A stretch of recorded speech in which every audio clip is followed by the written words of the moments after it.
Miss Gloria Romero, December 16, 1933. So kung tatanungin natin kung siya ay nakatawid na, possible nandito pa siya. So kailangan ito ng maraming dasal. Mas maayos naman ang pagsasama ng pamilya. Dito sa Baraha, parang hindi ganun kaayos. Miss Pilita Corrales, na alam natin namatay siya noong April 12, 2025. May mga nararamdaman na tong sakit ng mga huli na hindi lang niya pinapaalam. Miss Nora Honor, May 21, 1953, na maalam noong April 16. Hindi pa ito nakakatawid. Okay ba siya nung umalis? Actually, hindi. Hirap eh.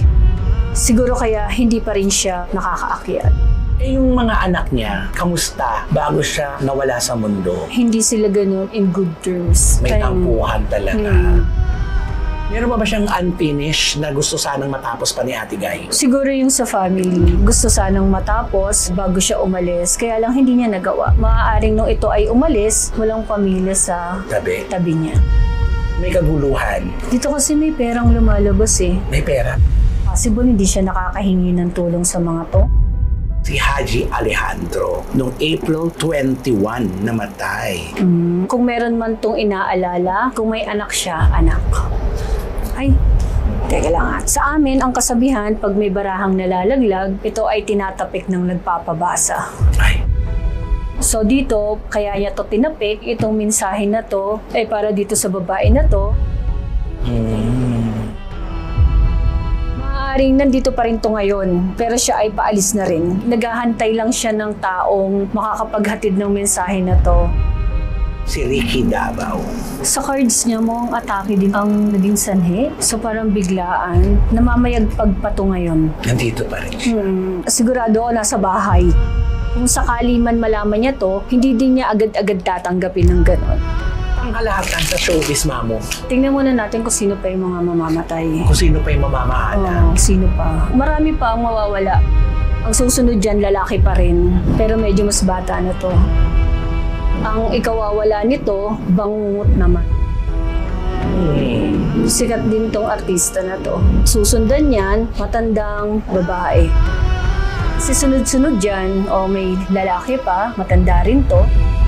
Meron dyan isang pamilya, kilala rin to. Pwede to aksidente. Magluluksa talaga ang buong showbiz.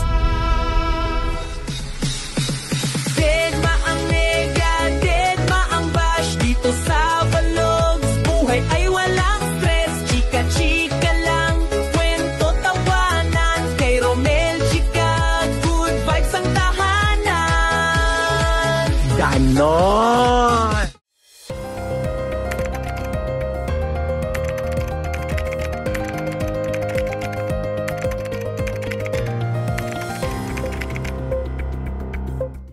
Hello mga kachika, welcome to my vlog. And for today's video mga kachika, nandito naman po ako sa Cabanatuan. Sinugod ko po si Mamo para alamin po kung anong mga kaganapan at mga mahihiwaga at kung ano-ano pang nangyayari sa showbiz ngayon. Kaya po nandito po tayo mga kaibigan. Please welcome again and again the favorite, Mamu Gloria Escoto. Once again, Mamu, welcome to my vlog. Welcome. So magandang araw sa inyong lahat. Alam nyo, kinakabahan po ako dito kasi ang pag-uusapan po natin ay kung ano pong mga madilim, parang nakakatakot na ang nangyayari sa show business, di ba ma'am?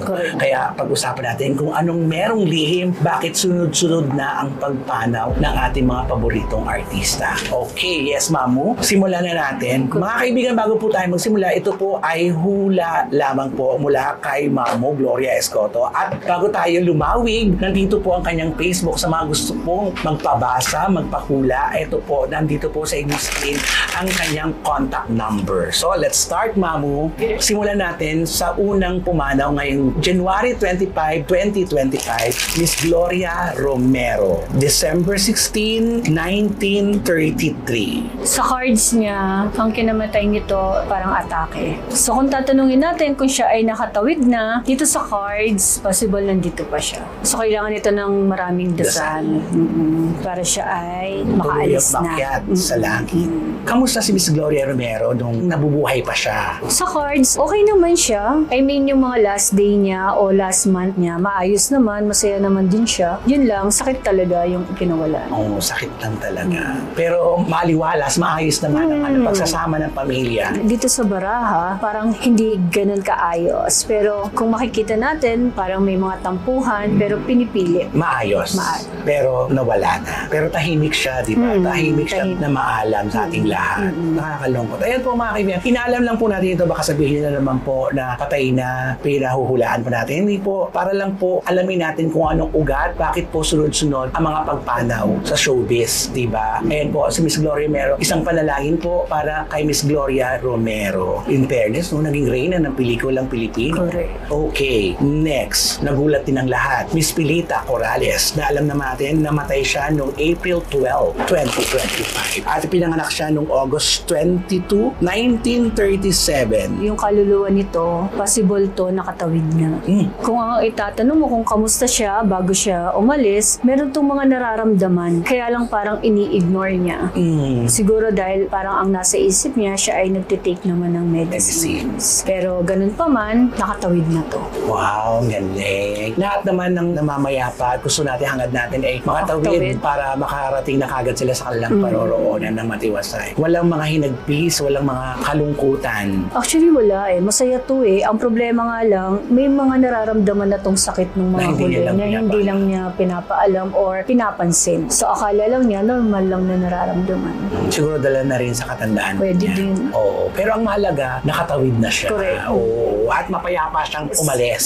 Diba? Okay. Yan po, si Miss Pilita Corrales. Eto na. Ang talaga nga naman sunod-sunod, pangatlo po na pumanaw sa showbiz, Miss Nora Honor. May 21, 1953 na maalam noong April 16, 2025. Eto kasi hanggang ngayon, maraming mga naglalabasan dito, di ba? Na mga tumulong sa kanya, na mga mabubuting tao, nakakatuwa yan, di ba? Maraming tumulong sa kanya na ngayon lang naglalabasan. At biglaan din kasi ang pagkamatay ni Miss Nora Honor na nagulat tayong lahat. Correct. So, dito sa cards, kung ito ang aking babasahin, ang kanyang kinamatay, atake. Di pa ito nakakatawid. So, kailangan nito ng Maraming dasal. Mga araw nung siya ay buhay. Masasabi ko na dito sa cards, lagi siyang nagpapasalamat. Do dito sa isang barahan na to, parang may hinanakit, pero ito kasing tao na to mapagmahal eh. Si Miss Nora Honor. So, parang lagi siyang handang magpatawad. Yung mga hinanakit na sinabi mo, ano yung hinanakit? Pwede sama ng loob sa mga tao, o pwedeng sa paligid niya, o kung babasahin natin to, possible, pwedeng kamag-anak or pamilya. Pero ganun pa man kasi, lagi siyang handang magpatawad, umintindi. Okay ba siya nung umalis? Actually, hindi. Hirap eh. Hirap siya sa Nararamdaman niya. Siguro kaya hindi pa rin siya nakakaakyat or hindi pa siya nakakatawa. Nakikita ba natin na masaya si Ate Guy sa nakita niyang burol at dinagsa siya ng maraming tao? Nag-uumapaw ba ang kaligayahan ni Ate Guy? Actually, masaya siya. Kaya lang ay may halong lungkot. Maaari kasi na hindi niya ine-expect na ganun. Ganun kabilis. Tsaka ganun kadami yung taong darating. So para kasi itong tao na to, sa totoo lang, parang feeling niya kasi mag-isa na lang siya. I mean, yung wala ng mga taong tutulong, mga taong parang Kumitingin sa kanya. Eh yung mga anak niya, kamusta bago siya nawala sa mundo? sa baraha kasi niya, parang hindi sila ganun in good terms. May tampuhan talaga. Hindi sila ganun in good terms. May tampuhan siya talaga. Meron ba siyang unfinished na gusto sanang matapos pa ni Ate Guy? Siguro yung sa family. Yun. Baka yun ang kanyang gusto sanang matapos bago siya umalis. Kaya lang hindi niya nagawa. Maaaring nung ito ay umalis, walang pamilya sa tabi niya. So wala.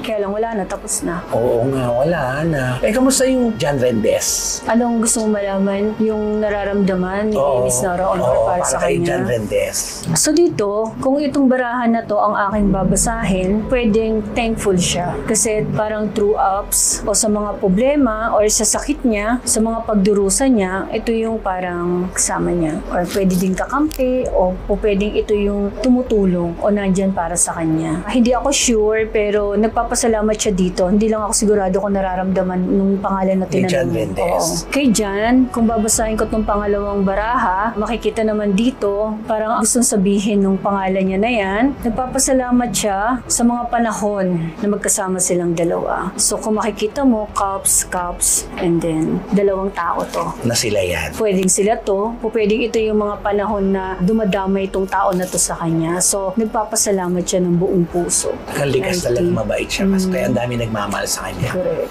Ngayon, pagdating naman sa mga anak, Sa mga anak niya, may tampo ba si Ate Kay? Na nabanggit mo na kanina, meron, di ba? May kaguluhan. dito kasi may perang lumalabas eh. May pera. Oo, ito, Ace of Pentacle. Anong ibig So, sabihin? maaari na, kung babasahin ko yung baraha, parang meron silang mga tampuhan, involve yung pera. So, hindi man siguro literal na pera o sabihin na natin tulong. Possible, hindi siya nakakahingi ng tulong sa mga to.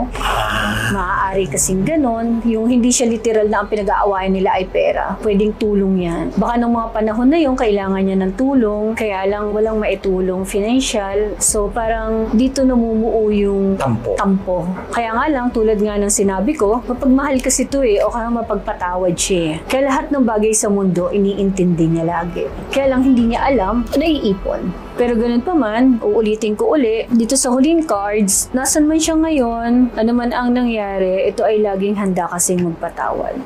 So sa mga ito, anak to, naiintindihan niya. So kumbaga, sabihin na natin na umalis man siya ng parang may baggage, pero kung nasan man siya ngayon, maaaring masabi natin na nagkapatawaran na. Ang bait niya, Tigay. Kaya naman, maaliwalas ang mukha. Oo, nakakatuwa. At hindi lang po dyan natatapos ang mga nawawala sa showbiz. Meron pa, sinundan pa. Pagkatapos ni Ate Kay, ito na si Haji Alejandro. Noong April 21, namatay. Ito, umalis ito ng tanggap niya. Oo. Yung mangyayari sa kanya, alam na niya. Siguro, kung meron man tong inaalala, kung may asawa siya, asawa, and kung may anak siya, anak.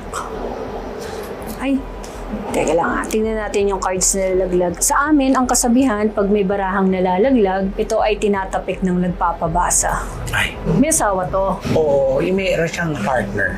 Kasi dito sa barahan na to, ito lang yung nalaglag eh, no? Wala na. Wala na. Babae to, and cups to.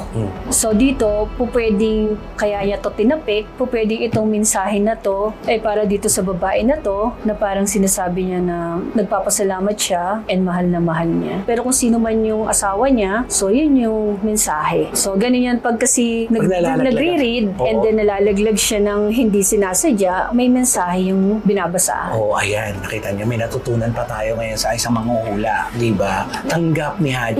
Tanggap niya. Handa na siya. Handa siya kung ano man yung nangyari. Kasi nga, mahabang panahon yata na bedridden na talaga siya. Alam niya na may sakit talaga siya. So, Ay, nakatawid na rin siya. Maaaring nandito pa rin to ngayon, pero siya ay paalis na rin. Okay. Kasi baka maaaring naghahantay lang siya ng taong makakapaghatid ng mensahe na to sa partner niya Naku. or sa asawa niya. Baka pagkakataon natin ito. Kasi itong kinakasama niya dati, si Alina yan. Ayan, Miss Alina. Nagpapasalamat daw po sa si Sir Haji Alejandro. O, diba? Nakakatungkol. So, wala na, mamo. Wala na eh, oo. Maayos na. Maaaring nasabi na niya kasi. O, tingnan mo. Kasi kung itong cards na to, ano na to, pamamaalam na, possible to, naghintay lang siya ng taong Kaya lalaglag yung bata. tinapik niya. Ayan na. O, Alina, ayan, may mensahe sa'yo si Haji Alejandro. Nagpapasalamat siya ng lubos sa'yo. Salamat. At hindi pa po dyan natatapos, mga kachika. Meron pa. Humabol pa. Pang-lima na to. Nakakalungkot na sana hanggang dito na lang ito. Ito na ang direktor at ang napakahusay na aktor. Pinanganak noong March 23, 1961 at nawala siya noong May 1. Si Ricky Davao. Sa cards niya mo, ang atake din ang naging sanhi. So parang biglaan, namamayagpag pa to ngayon. Nandito pa rin siya. Sigurado ako nasa bahay kung sakali. Kumbaga sa buhay, medyo naguguluhan pa siya. Parang hindi pa niya alam. Napatay na siya. Meron tong mga tao kasi na hindi din maiwan kung sakali. may mga bata eh. Na yun ang inaalala niya. Maaaring yun yung inaalala niya. Baka may mga apo, anak, ganun. Pero hindi pa niya alam. Hindi pa nagsisink in sa Hindi kanya na pa. siya ipatay. Hindi pa. Meron ba siyang gustong sabihin pa, Mamo, para sa mga naiwan? Actually ito, sa bahay nila to, dahil nga hindi pa siya o hindi pa nagsisync sa kanya, nawala na siya, sa cards negative to. Anong negative? Negative siya kung anong gusto niyang imensahe. Wala pa. Hindi. Kasi ngayon pa lang to eh, kumbaga nagtataka pa lang, magulo pa. Kung sakali man malaman niya to, hindi din niya agad-agad tatanggapin ng ganon. So pag ganito, kailangan nito mag-lights ng candle, tapos tatawagin siya kung saan siya nakaburol ngayon, ganon. So para malaman niya. Ang mahalaga, maayos, di ba? Maayos. Maayos, kaya nga lang, yun nga lang, medyo naguguluhan pa. Siguro, that time na panood niyo po ito, talagang napakaayos niya na. Pang-5 na to, Mamo. Bago pumasok ang January or ang 2025, may mga listahan ako ng artista na aalis talaga. Tulad ng nasabi ko ng 3 babae, actually 5 singer. Nakakatatlo pa lang ako sa singer, 1 actress, tas 1 actor, di ba? So may mga kasunod pa to. Naku. So ngayon, tulad nga ng sabi ko, ang tagakuha ay nakaantabay sa mga dating nasa showbiz. Siguro dito sa last na to, magbibigay lang ako ng advice. Oo, para maiwasan. Para maiwasan or para makat na, dun sa huling namatay, pwede kayo magpabaon ng gunting na bago ha. Para lang makat na. Oo, wala namang masama kung maglalagay po tayo. Walang masama. Kasi hanggat wala yun, magdidire-diretso pa. Marami pa yan. Marami pa. Ano yan? Nag-umpisa sa matanda, pababayan sa bata. Naku, wag naman sana. Pangkalahatan sa showbiz, Mamo. Tingnan muna natin kung sino pa yung mga mamamatay. Kung sino pa yung mamamahala. Sino pa? Para lang maiwasan. Hindi naman magbabanggit ng pangalan. Pangalan, oo. Sa cards, ulitin ko uli, ang tagakuha ay nakaantabay sa mga artista natin. Sino yung mga noon. tagakuha, Mamo? Ito yung tinatawag nating si kamatayan para mabilis na maintindihan nila. So, siya ay nakaantabay, nga sa Nag-aabang lang?